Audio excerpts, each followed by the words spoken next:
My dear students, आप सभी का स्वागत है एनसीईआरटी की छोटी छोटी बातें सीरीज पर, जहां पर आपको मिलती है एनसीईआरटी की हर एक लाइन की detail explanation, previous year questions plus multiple choice questions के साथ।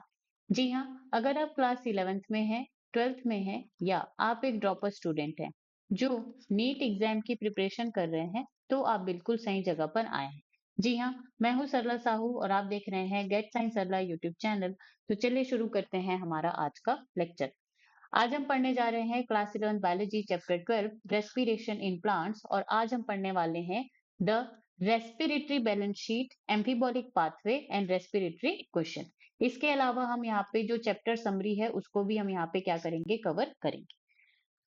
लेक्चर शुरू करने से पहले ध्यान देने वाली बात है, आपके पास आपकी एनसीईआरटी खुली हुई होनी चाहिए, प्लस आपके पास पेन एंड कॉपी होने चाहिए ताकि आप इंपॉर्टेंट पॉइंट्स को हाईलाइट कर सके, मार्क कर सके। सेकंड, अगर आपको वीडियो स्लो लग रही होगी तो आप इसको 1.25x स्पीड में करके देख सकते हैं। चलो स्टार्ट करते हैं। The respiratory balance sheet.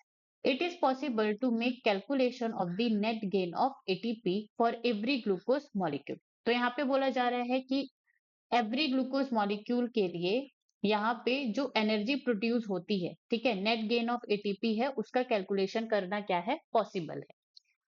But in reality this can remain only a theoretical exercise. तो इन रियलिटी की अगर हम बात करें तो ये जो है सिर्फ और सिर्फ एक क्या है, थ्योरेटिकल एक्सरसाइज है। These calculations can be made only on certain assumptions। तो ये जो कैलकुलेशन है कि हर ग्लूकोज के लिए आपको जो है कितना एटीपी, ठीक है, कितना एटीपी का यहाँ पे प्रोडक्शन हो रहा है, फॉर्मेशन हो रहा है, तो ये तभी पॉसिबल है जब आप कुछ एजम्पशंस रखें या कुछ चीजों को यहाँ पे क्या करें, मान करके चलेंगे कि अच्छा ऐसा ही होता है। ठीक है, तो यहाँ पे जो है 4 एजम्पशंस दिए गए हैं जो कि इन रियलिटी लिविंग सिस्टम में ऐसा नहीं होता है। ये जो एजम्पशंस है हम इसको क्यों मान रहे हैं, ताकि हम एक ग्लूकोज से यहाँ पे कितनी एटीपी जो है फॉर्म हो रही है उसको कैलकुलेट कर सके। ठीक है, तो फर्स्ट एजम्पशन है, फर्स्ट चीज है जो हम मान रहे हैं वो है there is a sequential orderly pathway functioning. तो यहाँ पे ये माना जा रहा है कि ये जो है उसमें क्या होता है, सिक्वेंशियल एंड ऑर्डरली पाथवे होता है with one substrate forming the next and with the glycolysis, TCA cycle and ETS pathway following one after another। तो यहाँ पे पहली चीज ये मानी जा रही है कि यहाँ पे जो भी, ठीक है, चाहे वो ग्लाइकोलिसिस हो, टीसीए साइकिल हो, और यहाँ पे क्या हो गया, ईटीएस पाथवे है, तो ये सारे के सारे क्या होते हैं, एक सीक्वेंस में होते हैं कि पहले ग्लाइकोलिसिस होगी, फिर उसके बाद टीसीए साइकिल होगा, फिर जब टीसीए साइकिल होकर के खत्म हो जाएगा फिर उसके बाद ईटीएस होगा। ठीक है, so that is the one assumption. In reality ऐसा बिल्कुल नहीं होता। नाउ सेकेंड assumption है the NADH synthesized in glycolysis is transferred into the mitochondria and undergoes oxidative phosphorylation। तो देखो यहाँ पे क्या होता है, जो ग्लाइकोलिसिस होता है उसमें NADH का फॉर्मेशन होता है, तो बोला जा रहा है कि ये जो NADH है उसको भी माइटोकॉन्ड्रिया में भेज करके यहाँ पे इलेक्ट्रॉन ट्रांसपोर्ट सिस्टम के थ्रू क्या होता है, ऑक्सीडेटिव फॉस्फोराइलेशन, और वहां पे एटीपी का फॉर्मेशन होता है। So that is also another assumption. Next, none of the intermediates in the pathway are utilized to synthesize any other compounds। तो अब देखो यहाँ पे क्या होता है, टीसीए साइकिल हो गया, ग्लाइकोलिसिस हो गया, तो इसमें इतने सारे क्या होते हैं, इंटरमीडिएट स्टेजेस होते हैं। ठीक है, तो वहां पे कोई भी इंटरमीडिएट जो स्टेज है या कंपाउंड है उसको आप यूटिलाइज नहीं कर सकते किसी कोई और कंपाउंड बनाने के लिए। ठीक है, चलो next. Only glucose is being respired. No other alternative substrates are entering in the pathway at any of the intermediary stages। ठीक है, तो यहाँ पे फोर्थ एजम्पशन है कि आपको जो है यहाँ पे सिर्फ और सिर्फ ग्लूकोज का ही ऑक्सीडेशन करना पड़ेगा। ठीक है, कोई भी और अल्टरनेटिव सबस्ट्रेट जो है रेस्पिरेटरी पाथवे में इंटरमीडिएटरी स्टेजेस में एंटर नहीं कर सकता। ठीक है, तो ये क्या है, चार आपके जो है एजम्पशंस है, और ये जब चार एजम्पशंस आप मानते हैं तभी आप क्या करते हैं, यहाँ पे एक ग्लूकोज से कितनी एटीपी का फॉर्मेशन हो रहा है इसको कैलकुलेट कर पाते हैं। ठीक है, so that is only for the assumptions. Now but this kind of assumptions are not really valid in the living system. तो ये जो एजम्पशंस है वो लिविंग सिस्टम के लिए वैलिड बिल्कुल नहीं है। All pathways work simultaneously and do not take place one after another. तो ये जितने भी पाथवे हैं, जो ग्लाइकोलिसिस हो गया, क्रेब्स साइकिल हो गया, इलेक्ट्रॉन ट्रांसपोर्ट सिस्टम हो गया, ठीक है, तो ये सारे के सारे जो है साइमल्टेनियसली वर्क करते हैं, एक साथ ये काम करते रहते हैं। ऐसा नहीं है कि पहले ग्लाइकोलिसिस होगा, खत्म होगा तभी क्रेब्स साइकिल चालू होगा, और क्रेब्स साइकिल जब खत्म हो जाएगा तभी इलेक्ट्रॉन ट्रांसपोर्ट सिस्टम होगा। ऐसा बिल्कुल नहीं होता, ये अपने अपने क्या होते रहते हैं, चलते रहते हैं। Next, substrate enter the pathways and are withdrawn from it as when necessary।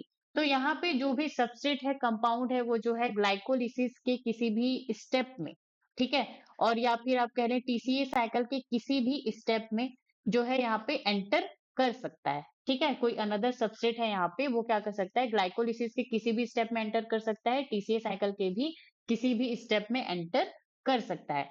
और मान लो किसी कंपाउंड को बनाने की जरूरत है, ठीक है, यहाँ पे कंपाउंड ए को बनाने की जरूरत है, जहां पे मेरे को टीसीए साइकिल का कोई सबस्ट्रेट चाहिए, तो उसको वहां से विड्रॉ करके ये जो कंपाउंड ए है उसको बनाया जाता है, ठीक है। तो इसीलिए लिखा है substrate enter the pathways and withdrawn from it as when necessary. और जब जरूरत हो तो ये जो पाथवेज के जो भी इंटरमीडिएट जो कंपाउंड बनते हैं उनको वहां से विड्रॉ भी कर लिया जाता है। ATP is utilized as and when needed. और यहाँ पे एटीपी का जो फॉर्मेशन होता है, जब भी जरूरत होती है तो उसको उसका यूटिलाइजेशन करते हैं। Enzymatic rates are controlled by multiple means, yet it is useful to do this exercise to appreciate the beauty and efficiency of the living system in the extraction and storing energy। ठीक है, तो हमने वहां पे जो भी assumptions पढ़े वो जो है लिविंग सिस्टम में नहीं होता, लिविंग सिस्टम में जस्ट अपोजिट चीजें होती हैं, लेकिन फिर भी हम यहाँ पे वो जो कैलकुलेट करने वाला जो थ्योरेटिकल एक्सरसाइज है उसको करेंगे, ठीक है, मान करके वो जो 4 एजम्पशंस है उनको। किस लिए, ताकि हम यहाँ पे अप्रिशिएट कर सके beauty and efficiency of living system, ठीक है, कि वो किस तरह से जो फूड है उससे एनर्जी को एक्सट्रैक्ट कर रहा है, फिर उसके बाद उसको स्टोर कर रहा है। Hence, there can be a net gain of 38 ATP molecules during the aerobic respiration of one molecule of glucose।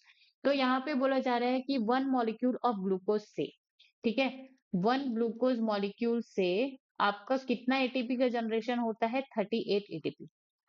अब इसी को हम कैलकुलेट करते हैं कि कैसे होता है।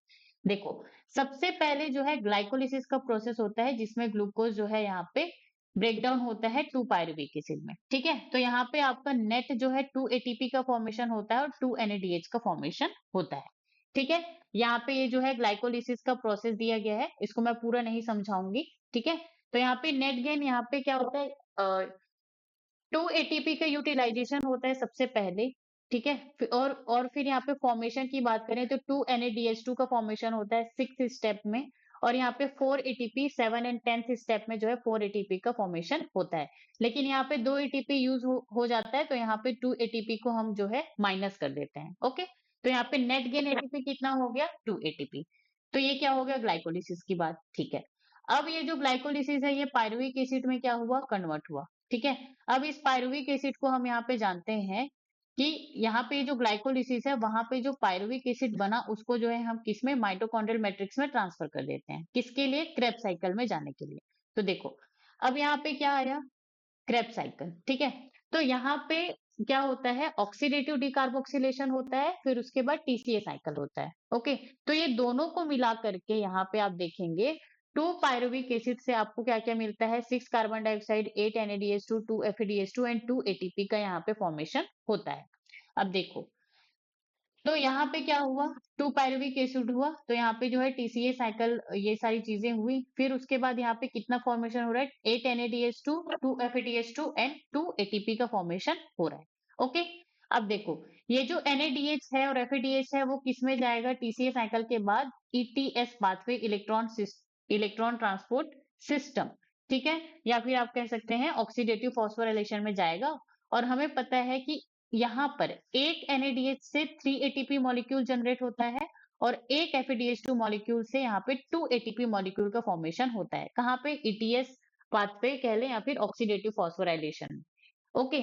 अब देखो, टोटल यहाँ पे ग्लाइकोलिसिस से लेकर के यहाँ पे जो भी टीसीए साइकिल हुआ, ठीक है, तो वहां पे टोटल कितने NADH बने, यहाँ पे ग्लाइकोलिसिस में 2 और यहाँ पे कितने 8 NADH2, तो टोटल कितने NADH हो गए यहाँ पे 10 NADH, ठीक है। FADH2 की बात करें तो यहाँ पे 2 FADH2 है, ओके, यहाँ पे 2 FADH2 है। तो देखो एक NADH से 3 ATP बन रहा है, तो 10 NADH से कितने ATP बनेंगे 30 ATP बनेंगे, ठीक है। यहाँ पे एक FADH2 से 2 ATP का फॉर्मेशन हो रहा है, तो 2 FADH2 से कितने 2 इंटू 3 ATP, तो कितना हो जाएगा 6 ATP का यहाँ पे क्या होगा फॉर्मेशन होगा। तो टोटल यहाँ पे 30 प्लस 6 कितना हुआ 36 ATP। और यहाँ पे जो ATP जो प्रोडक्शन है ग्लाइकोलिसिस में 2 ATP का प्रोडक्शन और यहाँ पे इस प्रोसेस में 2, तो टोटल कितने हो गए 4 ATP। तो 4 ATP हम यहाँ पे प्लस करेंगे, तो टोटल यहाँ पे 1 ग्लूकोज मॉलिक्यूल के ऑक्सीडेशन से 38 एटीपी का फॉर्मेशन इस तरह से होता है। यहां तक बात समझ में आई। चलो आगे बढ़ते हैं। Now let us compare fermentation and aerobic respiration. तो यहाँ पे जो है फर्मेंटेशन एंड एरोबिक रेस्पिरेशन का कंपैरिजन दिया गया है। First, fermentation accounts for only a partial breakdown of glucose, whereas in aerobic respiration it is completely degraded to carbon dioxide and H2O molecule. तो fermentation में जो है ग्लूकोज का partial breakdown होता है, ठीक है, ग्लूकोज का, और एरोबिक रेस्पिरेशन में कंप्लीट ब्रेकडाउन कि वो जो है ग्लूकोज है उसको जो है carbon dioxide and H2O molecule में इस तरह से कन्वर्ट कर दिया जाता है। Okay, that is the one difference. Second difference, in fermentation, there is a net gain of only 2 molecules of ATP for each molecule of glucose degraded to pyruvic acid, whereas many more molecules of ATP are generated under the aerobic condition. तो fermentation में यहाँ पे आपका सिर्फ और सिर्फ 2 ATP molecule जो कि कितना होता है लेस देन 7% ऑफ एनर्जी, ठीक है। ग्लूकोज में जितनी एनर्जी रिलीज होनी चाहिए थी उसका सिर्फ लेस देन 7% एनर्जी ही फर्मेंटेशन में रिलीज होती है या फॉर्म होती है। वहीं पे अगर आप एरोबिक रेस्पिरेशन की बात करें तो वहां पे बहुत सारे एटीपी मॉलिक्यूल्स का फॉर्मेशन होता है। हमने देखा ही कितने 38 एटीपी का फॉर्मेशन यहाँ पे होता है एरोबिक रेस्पिरेशन में, ठीक है। Next, NADH is oxidized to NAD plus rather slowly in fermentation. However, the reaction is very vigorous in case of aerobic respiration. तो यहाँ पे NADH का यहाँ पे ऑक्सीडाइज होता है NAD प्लस में, फर्मेंटेशन में भी होता है, एरोबिक रेस्पिरेशन में भी ये जो है प्रोसेस होती है, ठीक है। तो यहाँ पे जो कन्वर्जन है फर्मेंटेशन में बहुत ही स्लो होता है और एरोबिक रेस्पिरेशन में यहाँ पे ये बहुत ज्यादा विगरस एंड फास्ट होता है, ठीक है। ये स्टेप्स है, ये सारे क्या है कंपैरिजन। अब यहाँ पे मैंने इसको यहाँ पे इस तरह से टेबल के फॉर्म में लिखा हुआ है। फीचर क्या है, feature fermentation aerobic respiration. Site की बात करें तो फर्मेंटेशन साइटोप्लाज्म या फिर आप इसको कह लें साइटोसॉल में होता है। एरोबिक रेस्पिरेशन की बात करें तो साइटोप्लाज्म में ग्लाइकोलाइसिस प्रोसेस होगा, फिर माइटोकॉन्ड्रिया में क्रेब्स साइकिल और ईटीएस होगा। क्रेब्स साइकिल कहाँ पे होता है, माइटोकॉन्ड्रिया के मैट्रिक्स में होता है, और ईटीएस यहाँ पे आपको कहाँ पे मिलेगा, माइटोकॉन्ड्रिया का जो इनर मेम्ब्रेन है वहां पे होता है, ठीक है। लोकेशन आपको अच्छे से याद होना चाहिए, प्रीवियस ईयर क्वेश्चंस में पूछे जाते हैं। ऑक्सीजन रिक्वायरमेंट, तो फर्मेंटेशन जो है प्रोसेस जो है एनाइरोबिक प्रोसेस है वो एब्सेंस ऑफ ऑक्सीजन में होती है, ठीक है। और जो एरोबिक रेस्पिरेशन है वहां पे आपको ऑक्सीजन जो है रिक्वायर्ड होता है as a final electron acceptor. End products की अगर हम बात करें तो यहाँ पे इथेनॉल प्लस कार्बन डाइऑक्साइड जो है फॉर्मेशन होता है इन ईस्ट, और जो है लैक्टिक एसिड अगर वहां पे फॉर्मेंटेशन है तो वहां पे लैक्टिक एसिड जो है लैक्टिक एसिड बनता है कहाँ पे मसल्स पे। एरोबिक रेस्पिरेशन में कार्बन डाइऑक्साइड H2 मॉलिक्यूल यहाँ पे ढेर सारी जो एनर्जी है वो रिलीज होती है। डिग्री ऑफ ग्लूकोज ब्रेकडाउन, तो यहाँ पे फर्मेंटेशन में आपका पार्शियल ब्रेकडाउन ऑफ ग्लूकोज होता है, एरोबिक में कंप्लीट ऑक्सीडेशन ऑफ ग्लूकोज होता है। एनर्जी रिलीज तो यहाँ पे 2 एटीपी पर ग्लूकोज, और इसी को आप less than 7% of energy stored in glucose आप ऐसे बोल सकते हैं। और एरोबिक रेस्पिरेशन में आपका 36 टू 38 एटीपी पर ग्लूकोज जो है आपका फॉर्मेशन होता है। Oxidation of NADH to NAD plus, ठीक है, इस तरह से ऑक्सीडेशन मतलब हाइड्रोजन का रिमूवल। तो यहाँ पे फर्मेंटेशन में स्लो होता है और एरोबिक रेस्पिरेशन में rapid and complete via electron transport chain, ठीक है। यहाँ तक बात समझ में आई, तो ये जो डिफरेंस है ये आपको पता होना चाहिए। Now एम्फीबोलिक pathway, glucose is the favoured substrate for the respiration all carbohydrates are usually first converted into glucose before they are used for the respiration. अच्छा, अब यहाँ पे रेस्पिरेटरी सबस्ट्रेट का बात आता है। रेस्पिरेटरी सबस्ट्रेट का मतलब रेस्पिरेशन प्रोसेस में जिस कंपाउंड का ब्रेकडाउन हो करके वहां पे एनर्जी प्रोड्यूस की जा रही है, ठीक है, तो उस कंपाउंड को हम यहाँ पे क्या कहते हैं, रेस्पिरेटरी सबस्ट्रेट। अब यहाँ पे क्या होता है, ये जो ग्लूकोज होता है वो क्या होता है, प्रिफर्ड रेस्पिरेटरी सबस्ट्रेट होता है रेस्पिरेशन प्रोसेस में। और यहाँ पे अदर सबस्ट्रेट को भी आप क्या कर सकते हैं, यहाँ पे अदर सबस्ट्रेट भी as a respiratory substrate use किए जाते हैं, ठीक है। जैसे यहाँ पे कार्बोहाइड्रेट है, ठीक है, तो कार्बोहाइड्रेट ग्लूकोज ही होता है। यहाँ पे जो कार्बोहाइड्रेट है जैसे कि स्टार्च हो गए, सुक्रोज हो गए, उसको पहले ग्लूकोज में कन्वर्ट किया जाएगा, फिर ये ग्लूकोज जो है कहाँ पे एंटर करेगा, डायरेक्टली ग्लाइकोलिसिस प्रोसेस में। और ग्लाइकोलिसिस क्या होता है, फर्स्ट स्टेप ऑफ रेस्पिरेशन होता है, ठीक है। तो इसीलिए यहाँ पे लिखा है all carbohydrates are usually first converted into glucose before they are used for the respiration. Other substrates can also be respired. तो other जो substrates हैं वो भी respiration जो process है उसमें participate करते हैं, as has been mentioned earlier. But then they do not enter the respiratory pathway at the first step. तो बाकी जो है अदर देन ग्लूकोज जो सबसेट हैं वो भी जो है रेस्पिरेटरी पाथवे में जो है पार्टिसिपेट करते हैं रेस्पिरेशन प्रोसेस में, लेकिन वो जो है फर्स्ट स्टेप में एंटर नहीं करते, ठीक है, ग्लाइकोलिसिस में वो जो है एंटर नहीं करेंगे। See figure 12.6 to see the points of entry of different substrate in the respiratory pathway. तो यहाँ पे 12.6 इमेज को देखने बोला है। अब देखो यहाँ पे क्या होता है, fats would need to break down into glycerol and fatty acid first. If fatty acid were to be respired, they would first be degraded to acetyl coenzyme A and then enter pathway. Glycerol would enter the pathway after being converted to PGAL, phosphoglyceraldehyde. अब देखो यहाँ पे जो है जो glucose है उसको preferred respiratory substrate माना गया है, ठीक है। तो यहाँ पे जो भी कार्बोहाइड्रेट होते हैं, स्टार्च एंड सुक्रोज, वो पहले ग्लूकोज में कन्वर्ट होते हैं, फिर glycolysis first step of respiration में डायरेक्टली एंटर करते हैं। अब यहाँ पे कौन है एज अ रेस्पिरेटरी सबस्ट्रेट, कौन है, फैट है, ठीक है। तो फैट जो है पहले ग्लिसरॉल एंड फैटी एसिड में क्या होता है, ब्रेकडाउन होता है, ठीक। अब यहाँ पे ये जो फैटी एसिड है वो क्या करता है, एसिटाइल कोएंजाइम में जो है कन्वर्ट होता है, एसिटाइल कोएंजाइम में कन्वर्ट होकर के वो क्रेब्स साइकिल में यहाँ पे एंटर करता है। यहाँ तक बात समझ में आई। अब ये जो फैटी एसिड है एसिटाइल कोएंजाइम में वाया बीटा ऑक्सीडेशन ये प्रोसेस होता है, उसके थ्रू ये कन्वर्ट होता है। वहीं पे ये ग्लिसरॉल जो है पहले फॉस्फोग्लिसरेल्डिहाइड पीजीएल में कन्वर्ट होगा, फिर उसके बाद ये ग्लाइकोलिसिस में क्या करेगा, एंटर करेगा। जैसे हम यहाँ पे इमेज में देखते हैं 12.6। ओके, तो यहाँ पे सबसे पहले क्या है, कार्बोहाइड्रेट दिया गया है, कार्बोहाइड्रेट सिंपल शुगर ग्लूकोज में कन्वर्ट होकर के यहाँ पे ग्लाइकोलिसिस में कन्वर्ट हो रहा है, एंटर कर रहा है, ठीक है। अब यहाँ पे फैट्स है एज अ रेस्पिरेटरी सबस्ट्रेट। तो फैट पहले फैटी एसिड एंड ग्लिसरॉल में ब्रेक डाउन होगा, ओके। अब ये जो ग्लिसरॉल है ये किस में ब्रेक डाउन होगा, डाइहाइड्रोक्सी एसीटोन फॉस्फेट, इसी को और क्या बोला जा रहा है, ग्लिसरेल्डिहाइड 3 फॉस्फेट या फिर 3 PGAL, 3 फॉस्फोग्लिसरेल्डिहाइड, ठीक है। इसमें ये क्या होगा, कन्वर्ट होगा, उसके मतलब कि ये ग्लाइकोलिसिस में क्या कर गया, एंटर कर गया, ठीक है। फिर बाकी जो प्रोसेस है वो होगी। फैटी एसिड की बात करें तो फैटी एसिड जो है यहाँ पे बीटा ऑक्सीडेशन के थ्रू यहाँ पे एसिटाइल कोएंजाइम में जो है फॉर्मेशन होता है और ये क्या करता है, क्रेब्स साइकिल में एंटर करता है। यहाँ तक बात समझ में आई। चलो, the proteins would be degraded by protease and the individual amino acid after deamination depending on their structure would enter the pathway at some stages within the Krebs cycle or even as pyruvate or acetyl coenzyme A। तो यहाँ पे लिखा गया है कि ये जो protein है यहाँ पे प्रोटीएजेस एंजाइम होता है जो कि प्रोटीन को ब्रेक डाउन करता है, किसमें, अमीनो एसिड में। अब ये जो अमीनो एसिड है इसमें आफ्टर डीएमिनेशन, डीएमिनेशन का मतलब यहाँ पे जो अमीनो ग्रुप है उसका रिमूवल, ठीक है, उसका अमीनो ग्रुप का removal.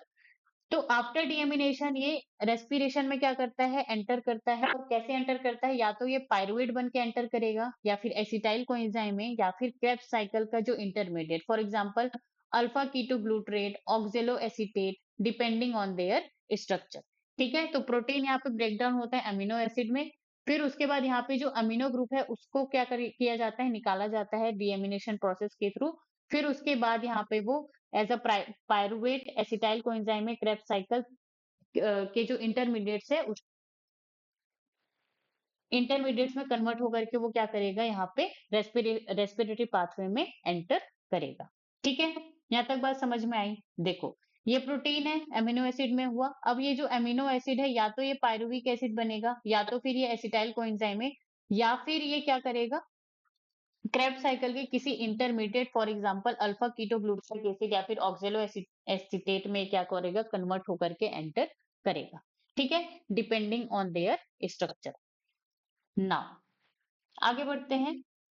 Since respiration involves breakdown of substrates, the respiratory process has traditionally been considered a catabolic process and the respiratory pathway a catabolic pathway.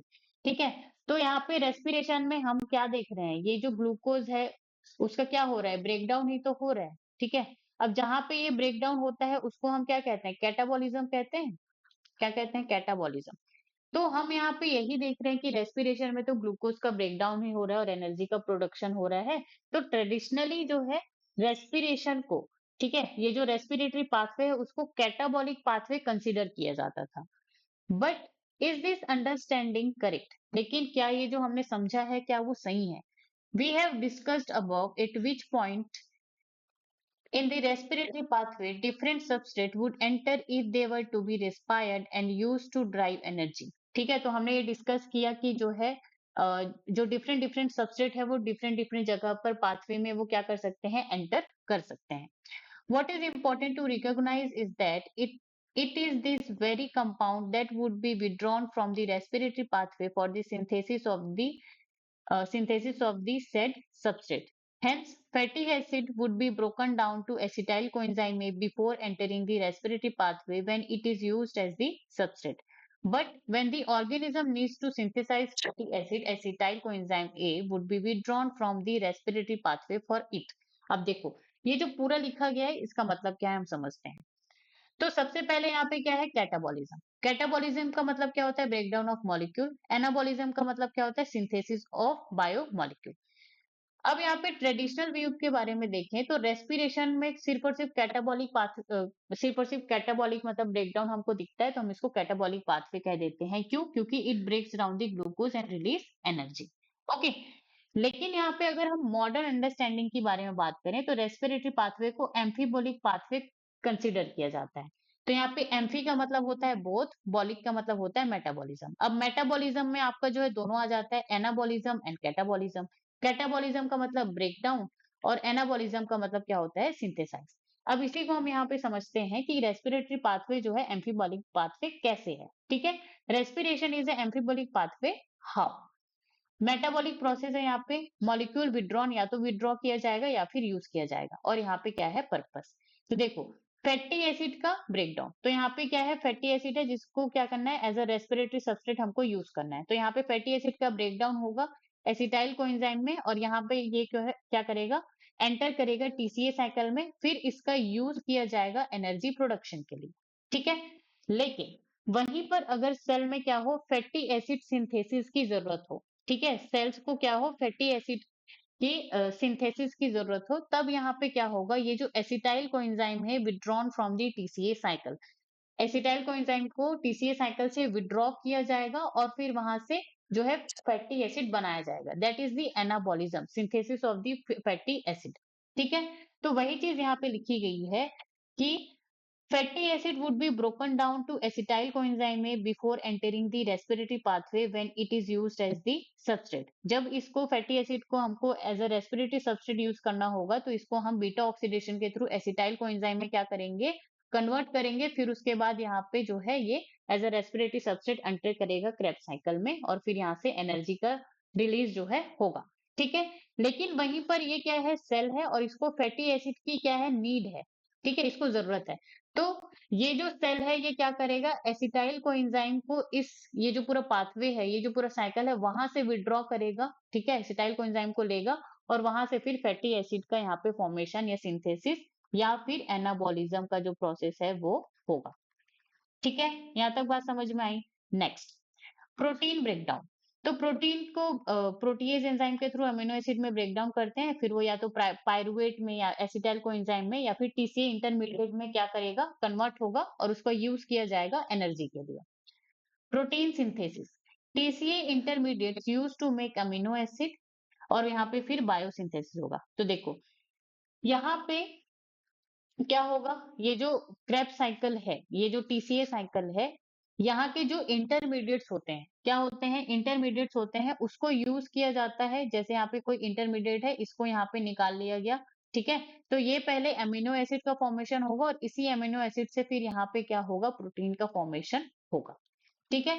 तो प्रोटीन को अगर as a respiratory substrate use करना है तो पहले वो amino acid में convert होगा, फिर उसके बाद pyruvic acid acetyl coenzyme A या फिर क्रेब्स साइकिल के किसी इंटरमीडिएट के थ्रू वो क्या करेगा, एंटर करेगा और वहां से एनर्जी प्रोड्यूस होगी। लेकिन सेल को अगर प्रोटीन की जरूरत है तो इन्हीं साइकिल में से क्या किया जाएगा, ये जो इंटरमीडिएट जो कंपाउंड है उसको निकाला जाएगा, ठीक है, विड्रॉ किया जाएगा और फिर प्रोटीन का फॉर्मेशन होगा। कहने का मतलब क्या है कि ये जो रेस्पिरेशन पाथवे जो है, यहाँ पे एनाबॉलिज्म भी हो रहा है और यहाँ पे कैटाबॉलिज्म तो हो ही रहा है, ठीक है, लेकिन साथ ही साथ एनाबॉलिज्म भी हो रहा है। तो इसीलिए ये जो है क्या है, ये जो रेस्पिरेटरी पाथवे है वो क्या होता है, एम्फीबॉलिक होता है, मतलब कि इसमें एनाबॉलिज्म भी होता है, कैटाबॉलिज्म भी होता है। Now, hence the respiratory pathway comes into the picture both during the breakdown and synthesis of the fatty acid. तो यहाँ पे ये जो रेस्पिरेटरी पाथवे है ये दोनों में ही आता है। फैटी एसिड का ब्रेकडाउन भी कर रहा है और जरूरत पड़ने पर वो फैटी एसिड को बना भी रहा है। Similarly, during breakdown and synthesis of protein 2, respiratory intermediates from the link. Breaking down process within the living system is catabolism and synthesis is anabolism. ठीक है, तो यहाँ पे बोला जा रहा है कि जैसे फैटी एसिड का ब्रेकडाउन और सिंथेसिस दोनों होता है, उसी तरह से प्रोटीन का भी यहाँ पे ब्रेकडाउन भी होता है और सिंथेसिस भी होता है, ठीक है। नाउ अब यहाँ पे जो ब्रेकिंग डाउन है, ब्रेकिंग डाउन प्रोसेस है लिविंग ऑर्गेनिज्म में, उसको कैटाबॉलिज्म बोला जा रहा है और सिंथेसिस का जो प्रोसेस है उसको anabolism. Because the respiratory pathway is involve in the both anabolism and catabolism, it would hence be better to consider the respiratory pathway as an amphibolic pathway rather than as catabolic one। तो यहाँ पे जो है catabolism anabolism दोनों ही process है वो हो रही है, तो रेस्पिरेटरी पाथवे को एम्फीबोलिक पाथवे यहाँ पे कंसीडर किया जाना चाहिए, ना कि कैटाबॉलिक। ओके, चलो अब हम यहाँ पे पढ़ेंगे respiratory question. Let us now look at another aspect of the respiration. As you know, during aerobic respiration, oxygen is consumed and carbon dioxide is released। ठीक है, तो यहाँ पे क्या होता है, ग्लूकोज होता है, यहाँ पे फिर ऑक्सीजन मॉलिक्यूल आता है, फिर उसके बाद ये carbon dioxide H2O and energy में कन्वर्ट हो जाता है। The ratio of the volume of carbon dioxide evolved to the volume of oxygen consumed in the respiration is called the respiration quotient or respiratory ratio। तो respiratory question को और क्या कहा जाता है, रेस्पिरेटरी रेशियो बोला जाता है।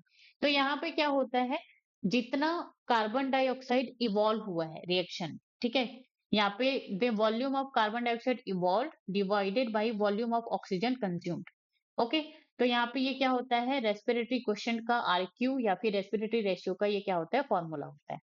The respiratory question depends upon the type of respiratory substrate and used during respiration। तो ये जो रेस्पिरेटरी क्वेश्चन है, आरक्यू जो है कितना होगा, ये डिपेंड करेगा कि वहां पे कैसा रेस्पिरेटरी सबस्ट्रेट है, क्या वो ग्लूकोज है, वो फैटी एसिड है या प्रोटीन है, इस पे वो डिपेंड करेगा।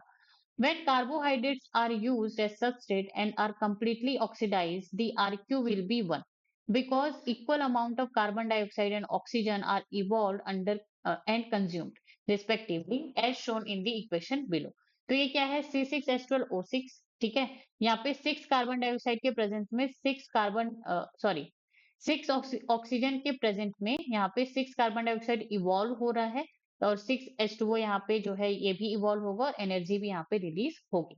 तो देखो यहाँ पे आरक्यू अगर मुझे निकालना है तो यहाँ पे मुझे क्या देखना पड़ेगा कि कितने कार्बन डाइऑक्साइड इवॉल्व हुए, मतलब कि कितने कार्बन डाइऑक्साइड यहाँ पे जो है रिलीज हुआ। तो यहाँ पे कितना, 6 कार्बन डाइऑक्साइड रिलीज हुआ, ठीक है, और कितने ऑक्सीजन कंज्यूम, ठीक है, कितने ऑक्सीजन यहाँ पे कंज्यूम हुए, तो 6 ऑक्सीजन यहाँ पे कंज्यूम हुआ, तो ये क्या हो जाएगा, कट जाएगा, ठीक है। तो R Q is equal to क्या हो जाएगा, 1। तो कार्बोहाइड्रेट के लिए, जितने भी कार्बोहाइड्रेट है उसके लिए जो है यहाँ पे रेस्पिरेटरी क्वेश्चन या रेस्पिरेटरी रेशियो कितना होगा, 1 होगा। Okay, now when fats are used in respiration, the RQ is less than 1। Calculation for fatty acid tripalmitin if used as the substrate is shown. तो यहाँ पे दिया गया है C51H98O6, इसका नाम क्या है, ट्राइपामिटीन विच इज फैट। ओके, और यहाँ पे जो है आपका 145 ऑक्सीजन जो है कंज्यूम हो रहा है और 102 कार्बन डाइऑक्साइड रिलीज हो रहा है, और साथ ही साथ H2O मॉलिक्यूल और एनर्जी भी यहाँ पे क्या हो रहा है, रिलीज हो रहा है। तो RQ यहाँ पे क्या हो जाएगा, 102 कार्बन डाइऑक्साइड डिवाइडेड बाई 145, तो ये कितना आ जाएगा, 0.7।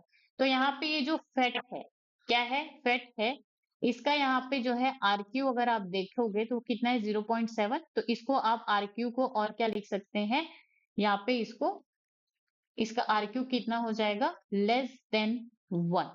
ठीक है, यहाँ तक बात समझ में आई। Now when proteins are respiratory substrate the ratio would be about 0.9।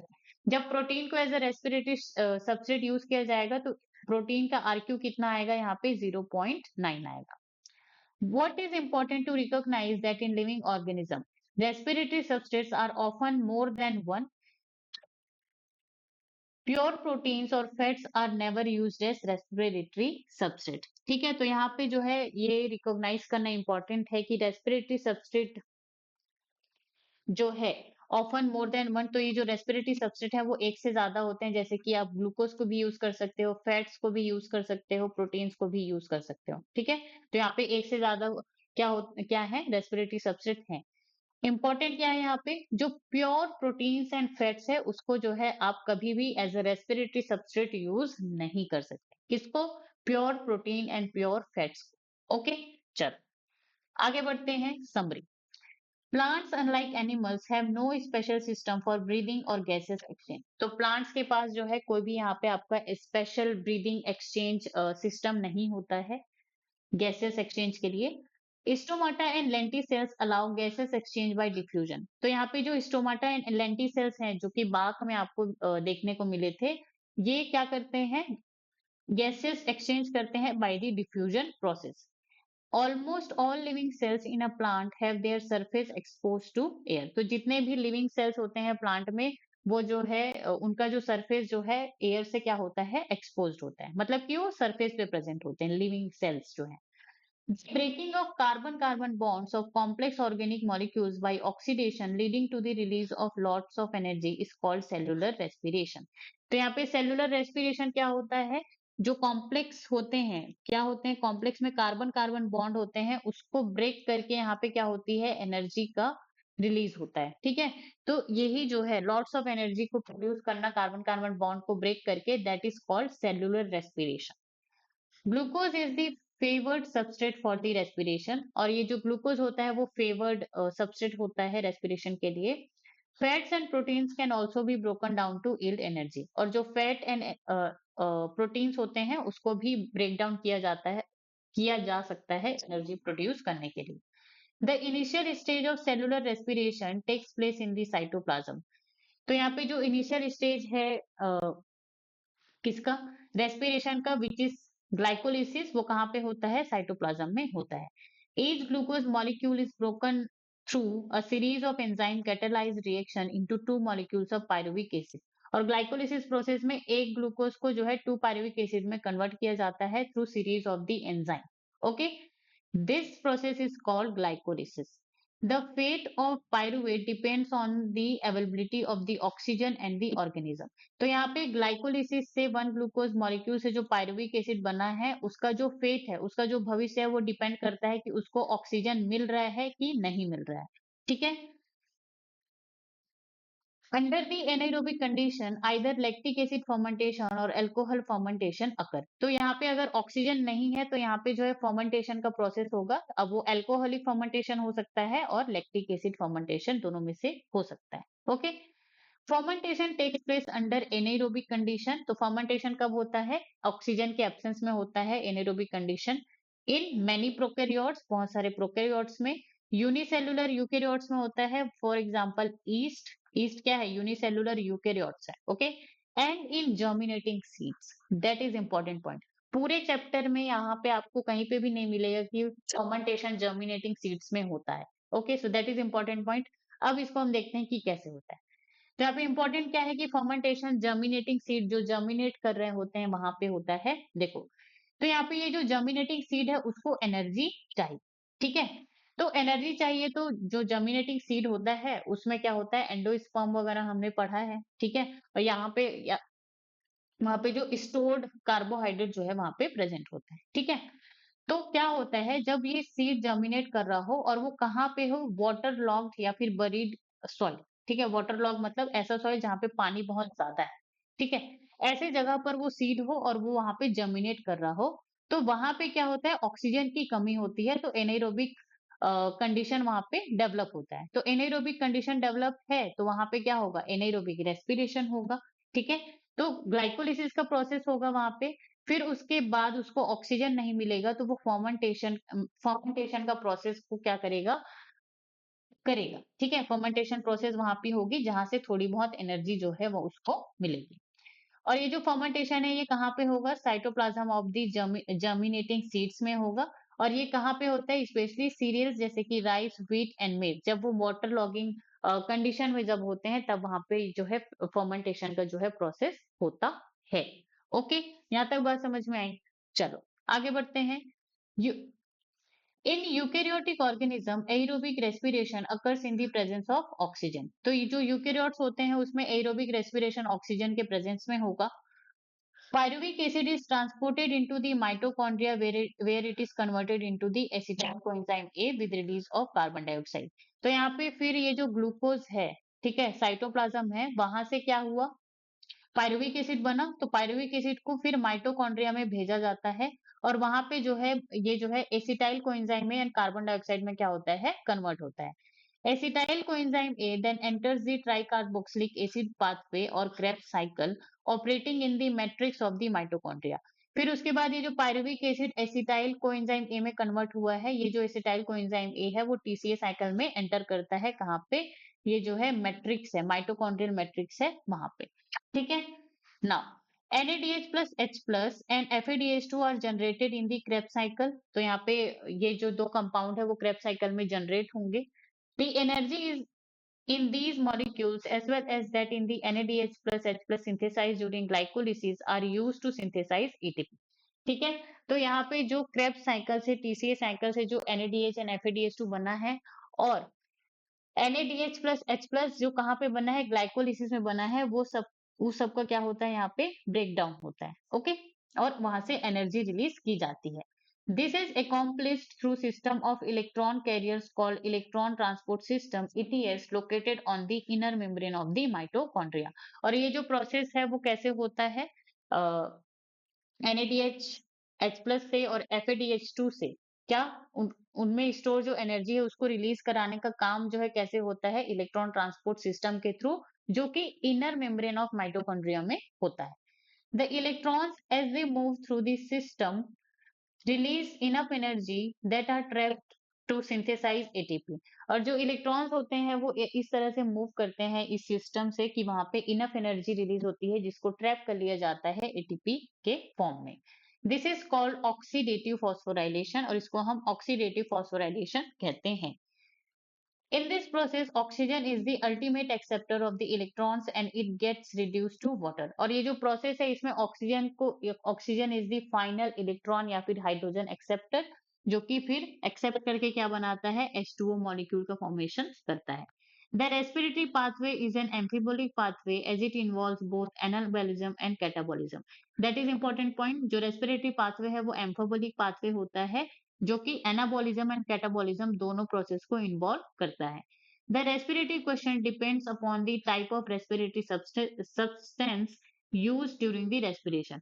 और जो आरक्यू हमने पढ़ा रेस्पिरेटरी रेशियो या क्वेश्चन, वो डिपेंड करता है कि कौन सा रेस्पिरेटरी सबस्ट्रेट जो है वहां पे यूज किया जा रहा है, कि वो ग्लूकोज है मतलब कि कार्बोहाइड्रेट है, फैट्स है या प्रोटीन है, इस पे ये क्या करता है, डिपेंड करता है। ओके, और ये जो रेस्पिरेटरी क्वेश्चन या रेशियो का जो वैल्यू है वो आपको याद होना चाहिए। तो ये चैप्टर हो गया हमारा कंप्लीट। अब हम अगले लेक्चर में करेंगे इसके प्रीवियस ईयर क्वेश्चंस और देखेंगे कि यहाँ पे जो है कौन सी एनसीईआरटी लाइन जो है कौन से ईयर में पूछा गया है। ठीक है, यहाँ तक बात समझ में आई। चलो, So thank you so much guys for the watching. अगर आपको वीडियो अच्छा लगा हो तो like, comment, share and subscribe the channel. Stay tuned on Get Science Sarla YouTube channel.